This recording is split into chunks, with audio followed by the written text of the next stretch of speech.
이스라엘이 지금 전쟁 중에 있습니다. 여러 가지 면에서 이스라엘과 우리나라는 공통점이 많이 있습니다. 이 분단 국가였다는 점에 있어서도 우리나라도 지금 현재 분단 국가죠. 이스라엘도 한때 분단 국가의 경험이 있습니다.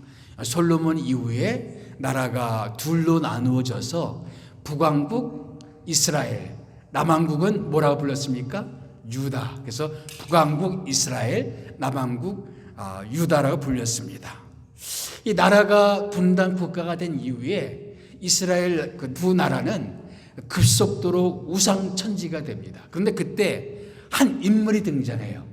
그 인물이 최초로 분단 국가 중에서 최초로 우상을 척결한 왕이고 제2의 다윗이라 불리는 왕입니다. 그 이름이 바로 오늘 우리가 읽은 아사 왕입니다. 그래서 오늘 말씀 보게 되면 이 아사는 다윗처럼 하나님을 기쁘시게 하는 왕으로 소개되고 있고, 그래서 최초로 우상을 척결하고, 그리고 이 오늘 말씀 보니까 일평생 하나님 앞에 온전하였더라라고 이렇게 되어 있습니다.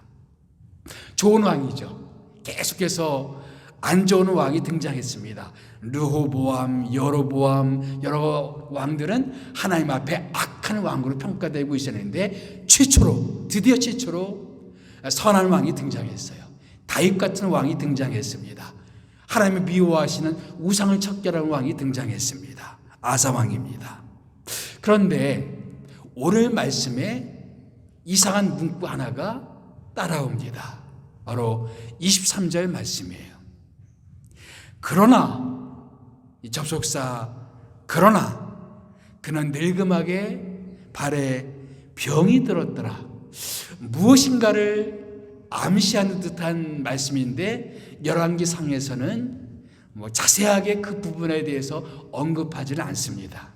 그런데 역대하의 같은 사건을 다루고 있는 아사 왕에 대한 기록을 보면 이 부분이 아주 상세하게 나와 있습니다. 이 배경, 이 말씀의 배경, 그러나 그는 늙음하게 발에 병이 들었더라. 이 말씀의 배경을 알기 위해서는 이 사람에 대해서 좀 더 알아봐야 되겠습니다. 이 사람은 누구일까요? 아사 왕은 도대체 어떤 왕이었을까요? 첫째, 아사 왕은 하나님께 열심이 있던 왕이었습니다. 조금 전에 말씀드렸듯이 그 열심은 뭐로 나타났어요? 우상 척결로 나타났습니다. 우리 말씀 보게 되면 12절, 13절 말씀 다 같이 읽어보겠습니다. 시작. 그의 조상들이 지은 모든 우상을 어떻게 했습니까? 없애고 또 그의 어머니 마가가 혐오스러운 아사레상을 만들었으므로 태우의 위를 폐하고 아주 단호한 의지를 보여주고 있죠. 우상을 척결하겠다고 하는 아주 어떤 굳은 의지를 가지고 우상들을 척결했습니다. 그의 조상들, 아버지, 할아버지가 세웠던 그런 우상들을 다 없애버렸습니다. 그리고 심지어는 태우가 아사레상을 만들었다는 이유로 그 태우의 위를 폐할 정도로 아주 단호하게 그렇게 우상을 척결했던 왕이었습니다. 그만큼 하나님께 열심히 있었던 왕이었죠. 어떻게 보면 구약 성경을 쭉 읽어보게 되면 결국 신앙이란 그거예요. 우상과의 싸움인 것입니다. 10계명 중에서 제1계명, 2계명이 뭡니까? 우상과의 문제입니다. 나 외에 다른 신을 두지 마라. 너는 어떤 우상도 만들지 말라. 결국 신앙의 싸움이란 뭐냐면은 우상과의 싸움입니다. 예전에는 고대에는 어떤 신상들이 있었지만 지금의 우상은 다릅니다. 우리 마음속에도 여러 우상들이 있을 수가 있습니다. 오늘날 우리가 하나님께 드릴 수 있는 우리의 열심, 하나님께 가질 수 있는 우리의 열심은 어떻게 나타나야 될까? 우상 척결로 나타나야 됩니다. 그 우상은 돈이 될 수도 있고 자녀가 될 수도 있고 사업이 될 수도 있고 일이 될 수도 있고 어떤 사람이 될 수도 있습니다. 하나님께 대한 우리의 열심이 우상 척결로 나타나고 있는가? 이 아사는 그러했다는 거죠. 우상 척결의 열심이었습니다. 그래서 성경은 이 사람의 일생을 가리켜서 일평생 하나님께 온전하였더라. 근데 이 사람의 열심은 거기에 그치지 않았습니다. 또 이 구절을 보게 되면, 자, 15절 말씀 다 같이 읽어봅시다. 시작. 그가 그의 아버지가 성별한 것과 자기가 성별한 것을 여호와의 성전에 받들어 드렸으니 곧 은과 금과 그릇들이더라. 여러분, 우리가 말로 신앙을 말하기는 쉽습니다. 그런데 진짜 신앙은 드림에 있습니다.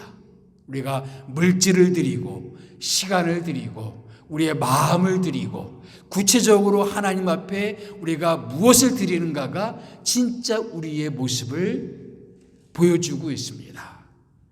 그럴듯하게 신앙적인 간증을 하는 사람들 참 많이 있어요. 그런데 가끔 깜짝깜짝 놀라는 것은 뭐냐면은 헌금 생활이 전혀 없는 그런 사람들 보면서 그들의 고백이 무엇인가 이렇게 생각될 때가 있습니다. 우리가 정말 하나님께 대한 열심이 있다면 오늘 아사왕은 적어도 두 가지 면에서 그의 열심을 드러냈습니다. 우상척결로 드러났고 또 뭐로 드러났습니까? 하나님께 드리는 것으로 그의 열심이 드러났습니다. 신앙에 있어서 우리는 그런 열심을 나는 지금도 간직하고 있는가? 우리의 신앙생활의 연수가 오래되다 보면 그 열심이 식어지는 경우들이 많이 있습니다. 우리가 그것을 경계해야 됩니다. 결국 신앙은 하나님께 미치는 것이라고 말할 수가 있을 것 같습니다. 이 정민 교수가 쓴 책 가운데 미쳐야 미친다라는 그런 책이 있어요. 이 뒤에 미친다는 말은 뭐냐면은 어디에 이른다, 어디에 도달한다는 의미의 그런 미친다는 뜻입니다. 그러니까 무엇인가에 미치지 않으면 어딘가에 도달할 수 없다, 그런 의미입니다. 그래서 책 제목을, 책 표지를 자세히 보면 한자가 섞여 있죠. 불광불급, 미치지 않으면 이르지 못한다. 어딘가에 미치지 않으면 무엇인가에 도달할 수 없다. 그래서 이 책을 제가 재밌게 읽었는데요. 거기 보면 우리 선조들 중에서 정약용이라든가 박제가라든가 이런 사람들이 그들이 미쳐있던 것들에 대해서 소개하고 있습니다. 어떤 사람은 책에 미쳐있고 어떤 사람은 글 쓰는 일에 미쳐있고, 정약용은 엄청나게 많은 책을 썼습니다. 글 쓰는 일에 미쳐있던 사람이었어요. 어떤 사람들은 또 노래 부르는 일에 미쳐 있고 무엇인가 미쳐 있었기 때문에 한 시대를 풍미하는 인물들이 될 수가 있었다라는 것입니다. 하나님께 쓰임받는 사람들, 어떤 사람들일까요? 한마디로 하나님께 미친 사람들이라 말할 수 있습니다. 아사왕은 적어도 그런 열심이 있습니다. 얼마나 우상척결에 열심이었는지 자기의 그 태국까지도 폐위할 정도로 그런 열심을 가지고 있었다는 것입니다. 우리의 열심은 어떠한가? 적어도 아사왕은 그런 열심을 우리에게 보여주고 있다는 것이죠. 두 번째, 이 아사왕은 놀라운 신앙 간증이 있었던 사람이었습니다. 다른 말로 말하면 체험이 있었던 사람이었습니다.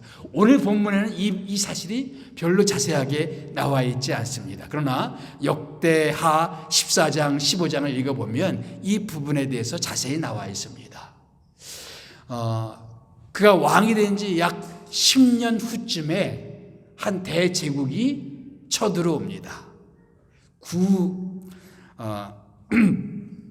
구스왕 세라가 찾아옵니다. 자, 우리가 읽어보겠습니다. 시작. 그 하나님 여호와께 부르짖어 가로되 여호와여, 강한 자와 약한 자 사이에는 주밖에 도와주리가 없사오니 우리 하나님 여호와여 우리를 도우소서. 구스왕은 지금의 이디오피아인데 옛날에는 대제국이었습니다. 지금은 나라의 위세가 많이 약화됐죠. 예전에 이집트도 대제국이었지만 지금은 많이 위축되었듯이 이디오피아도 예전에는 아주 고대에는 대제국이었어요. 이 구스왕 세라가 100만 대군을 몰고 유다를 쳐들어왔습니다. 유다의 병력은 절반밖에 되지 않았어요. 절박했습니다. 이때 아사왕은 하나님께 부르짖습니다. 강한 자와 약한 자 사이에 도와줄 이는 하나님밖에 없습니다. 우리도 종종 이렇게 고백해야 되는 순간들이 있습니다. 내가 가지고 있는 것들로는 해결할 수 없는 인생의 위기를 만날 때가 있어요. 내 힘으로는 해결할 수가 없습니다. 우리는 똑같은 기도를 드릴 때가 많습니다. 강한 자와 약한 자 사이에 도와줄 이는 하나님밖에 없사오니, 이런 상황 가운데서 나를 도와줄 수 있는 분은 하나님밖에 없습니다. 사람들은 나를 도와줄 수가 없습니다. 어떤 사람도 이 문제를 도와줄 수가 없습니다. 하나님만이 나를 도와줄 수밖에 없습니다. 그래서 하나님께 간절히 기도합니다. 그리고 놀랍게도 절반의 병력을 가지고 대승을 이룹니다. 거의 그 구스의 그 병력을 전멸시키다시피 대승을 거두었어요. 놀라운 신앙의 체험이죠. 하나님께 기도하였더니 하나님의 능력으로, 하나님의 도우심으로 기적적인 승리를 맛보았던 인물이 바로 아사 왕이었습니다. 하나님의 살아계심을 체험했어요. 우리도 신앙생활을 하다 보면 그런 신앙 체험이 있을 수가 있죠. 사실 우리의 구원도 신앙 체험이죠. 어느 날 우리가 예수 그리스도의 복음을 듣고 예수님을 만나고 예수님을 내 인생의 구세주와 주님으로 영접하는 것도 신앙 체험입니다. 또 어떤 경우에 우리가 어떤 문제로 기도했더니 기도에 하나님이 응답하셨어요. 이것도 신앙 체험이죠. 인생 가운데 참 여러 가지 위기 속에 있었는데, 오늘 아사왕처럼 위기 속에 있었는데 하나님이 도와주셨다. 신앙 체험입니다. 아사왕에게는 신앙 체험이 있어요. 근데 우리도 한번 그런 질문을 던져볼 필요가 있습니다. 최근에 내 삶 가운데 그런 하나님을 경험하는 신앙 체험은 무엇인가 하는 것입니다. 내가 정말 하나님을 경험했다, 하나님을 체험했다라고 하는 그 체험이 아득한 옛날인지, 아니면 나는 오늘도 지금 하나님을 만나고 하나님을 체험하면서 그렇게 지내고 있는지를 한번 자문해 볼 필요가 있어요. 아사왕은 놀라운 신앙 체험이 있었던 사람입니다. 세 번째, 이 아사왕은 하나님 나라를 위해서 쓰임받던 사람이었습니다. 자, 이러한 놀라운 역사가 있으니까 북왕국에서 아사왕은 남왕국 사람이었죠. 남왕국 3대 왕이었습니다. 그런데 북왕국 사람들이 아사왕과 하나님이 함께 한다는 이야기를 들었습니다. 그래서 북왕국 주민들이 아사왕에게로 내려오는 일들이 일어났어요. 읽어볼까요? 역대하 15장 9절 말씀 시작. 이스라엘 사람들이 아사의 하나님 여호와께서 그와 함께 하심을 보고 아사에게로 돌아온 자가 많았음이더라.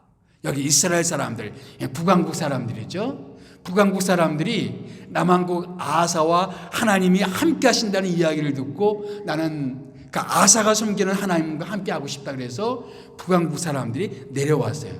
우리나라처럼 38선이 굳게 닫혀 있지 않은 상황이었던 것 같습니다. 그래서 내려왔습니다. 사실 우리나라도 45년도에 해방이 된 이후에 북쪽과 남쪽이 갈라졌죠. 그리고 전쟁이 일어나기 전까지 국경이 느슨할 때가 있었어요. 그때 많은 북쪽 사람들이 월남 남쪽으로 이주해 왔습니다. 그래서 그런 일들이 지금 일어난 거예요. 아사와 아사에게 하나님이 함께 하신다는 소식을 듣고 많은 사람들이 내려왔습니다. 그래서 아사 왕은 통치 15년에 이 북쪽에서 내려온 이주민들과 남쪽 주민들과 함께 대대적인 제사를 드립니다. 소 700마리, 양 7,000마리의 제물을 바치면서 대대적인 제사를 드리고 하나님께 예배를 드리면서 특별한 언약식을 갖습니다. 자, 이제 우리나라는 우상을 척결합시다. 우리가 다시 한번 우리가 하나님 앞에 바로 서서 하나님만 섬기기로 우리 서약합시다. 그래서 온 국민이 하나님 앞에 서약하는 그런 역사가 아사왕 때 일어납니다. 그동안 우상에 쩌들어 있던 이 주민들이 다시 한번 하나님 앞에서 신앙을 회복하고 하나님께 돌아오는 부흥의 역사가, 또 부흥의 주역이 바로 아사왕이었어요. 그러니까 하나님 나라의 부흥의 주역이었던 인물이 바로 아사였다는 것이죠. 대단한 인물이죠. 대단한 인물입니다. 하나님께 쓰임받았던 인물, 부흥을 오게 했던 인물, 하나님의 역사를 위해서 쓰임받았던 그런 인물이었습니다. 그래서 구약 역사를 보게 되면 가장 유명한 부흥운동, 3대 부흥운동이 있습니다. 바로 아사의 부흥운동, 그리고 사무엘의 미스바 부흥운동, 그리고 이스라엘 백성들의 포로가 됐다가 잡혀온 이후에, 잡혀갔다가 돌아온 이후에 성벽을 완공하고 에스라를 중심으로 해서 성벽 수문 앞에서 있었던 수문 앞 부흥운동, 에스라의 부흥운동, 3대 부흥운동입니다. 그럼 부흥운동이 일어났었어요. 그리고 아사왕은 부흥의 주역이었습니다. 하나님께 쓰임받았던 인물이었습니다. 그래서 하나님께서 아사왕을 축복하셨습니다. 어떻게 축복하셨습니까? 자, 읽어봅시다. 시작. 이때부터 아사왕 35년까지 다시는 전쟁이 없으니라. 이때, 그러니까 아사왕 통치 15년입니다. 통치 15년부터 35년까지 약 20년 동안 다시는 전쟁이 없는 이 평화의 시기를 보내게 됩니다. 모든 게 평안했어요. 모든 게 잘 풀렸습니다. 자, 20년의 시간이 지난 후에, 그 평안의 시간이 보낸 후에 다시 뚜껑을 열어봤어요. 아사왕 그대로 하나님 앞에 순전함을 지키고 있었는지. 그때 이제 어떤 일이 있었냐면은 북왕국 사람 바하사가 쳐들어왔습니다. 바하사가 쳐들어왔는데 이때 아사왕은 어떤 반응을 보였는가? 옛날 구스왕 세라가 쳐들어왔을 때 몇 만이 쳐들어왔어요? 100만 대군, 그리고 300 전차 부대가 쳐들어와요. 대단한 병력이었습니다. 그때 하나님께 부르짖어 승리했던 아사였어요. 그런데 북왕국 왕이 쳐들어왔어요. 국경을 쳐들어왔습니다. 이때 아사왕은 어떤 모습을 보였느냐? 자기가 하나님께 바쳤던 은금 그릇들을 다 모아가지고 지금의 시리아인 아람 왕에게 뇌물로 바치면서, 자, 북왕국을 쳐서 우리를 도와주시오 하고 아람 왕을 의지하는 그런 아사 왕으로 변질되어 버렸습니다. 그렇게 위대하게 쓰임 받았던 아사 왕, 그리고 놀라운 신앙 체험이 있었던 그런 아사 왕. 그런데 약 20년 동안의 평안의 시기를 보낸 후에 아사 왕이 변해 있었어요. 참 평안의 시기가 반드시 좋은 것만은 아닌 것 같습니다. 어떤 사람들은 고난 속에서 신앙을 잘 지키는 사람들이 있어요. 근데 어떤 사람들은 평안한 시기를 보내면서 신앙이 퇴색하는 경우들이 너무나 많이 있다라는 것입니다. 그렇다면 차라리 고난이 더 좋을 수도 있어요. 그 편안함 때문에, 그 편안하고 모든 것이 잘 되어지고 모든 것이 편안하고 모든 것이 좋은 그런 상황들 때문에 우리 신앙이 느슨해지고 하나님께 대한 열심이 식어지고 하나님께 대한 기도가 식어지고 하나님께 대한 모든 것이 다 식어지는 일을 초래하게 된다면 그 편안함은 좋은 것이 아니라 오히려 우리에게 저주가 될 수 있었다는 것이죠. 아사 왕에겐 그러했다는 것이죠. 약 20년의 편안함의 시간을 보낸 후에 아사는 달라졌습니다. 더 이상 하나님을 의지하는 사람이 아니라, 하나님을 의지하는 사람이 아니라 인간을 의지하는 그런 사람이 되었습니다. 그래서 하나님이 선지자를 보내서 이 사람을 경고합니다. 역대하 16장 7절 말씀입니다. 읽어볼까요? 시작. 선견자 하나니가 유다 왕 아사에게 나와서 이르되 왕이 아람 왕을 의지하고 왕의 하나님 여호와를 의지하지 아니한 고로 아람 왕의 군대가 왕의 손에서 벗어났나이다. 왕이 아람 왕을 의지하고 왕의 하나님 여호와를 의지하지 아니한 고로. 이 아사 왕은 20년의 세월을 보낸 후에 그 신앙이 퇴색해 버렸습니다. 더 이상 하나님을 의지하는 왕이 아니라 하나님을 의지하지 않는 왕이 되었어요. 그래서 아사 왕의 네 번째 모습을 뭐라고 규정할 수 있느냐? 노년에 신앙을 잃어버린 사람. 평생을 잘 살아왔어요. 평생을 아까 말씀 보면 일평생 하나님 앞에 온전하였더라라고 소개되었던 인물이었습니다. 그런데 마지막 노년에 신앙을 잃어버렸어요. 그래서 오늘 우리가 맨 처음 설교 서두에 봤던 그 말씀의 배경이 그러한 겁니다. 그러나 그는 늙음하게 발에 병이 들었더라. 그러나 그는 늙음하게 발에 병이 들었다. 일평생 하나님께 온전하게 살다가 그런데 늙음하게는 발에 병이 들었더라. 이 말을 역대하 말씀 보면 이렇게 풀이하고 있습니다. 역대하 16장 12절 말씀 보게 되면 아사가 왕이 된 지 39년에 그 발에 병들어 심히 중하나 병이 있을 때 저가 여호와께 구하지 아니하고 의원들에게 구하였더라. 마지막에 갈수록 계속적으로 보여주는 모습이 뭡니까?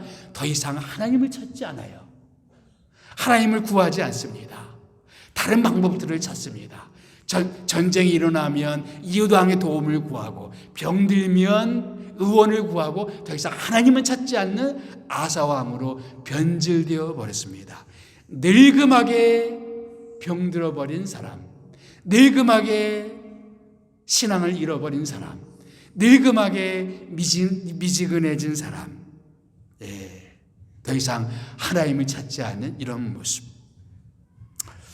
저는 이런 모습을 보면서 다시 한번 얼마 전에 말씀드렸던 신앙의 완주에 대해서 다시 한번 생각하게 됩니다. Finishing well, 잘 끝내는 것.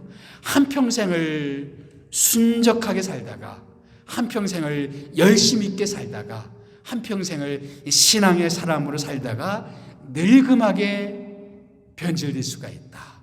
늙음하게 병들어 버릴 수가 있다. 신앙의 병이 들어버렸어요. 늙음하게 신앙이 병들어 버릴 수가 있습니다. 한국의 필그림 하우스에 철로역정 코스가 있죠. 철로역정 코스에 뭐가 있냐면은 마법의 땅이 있습니다.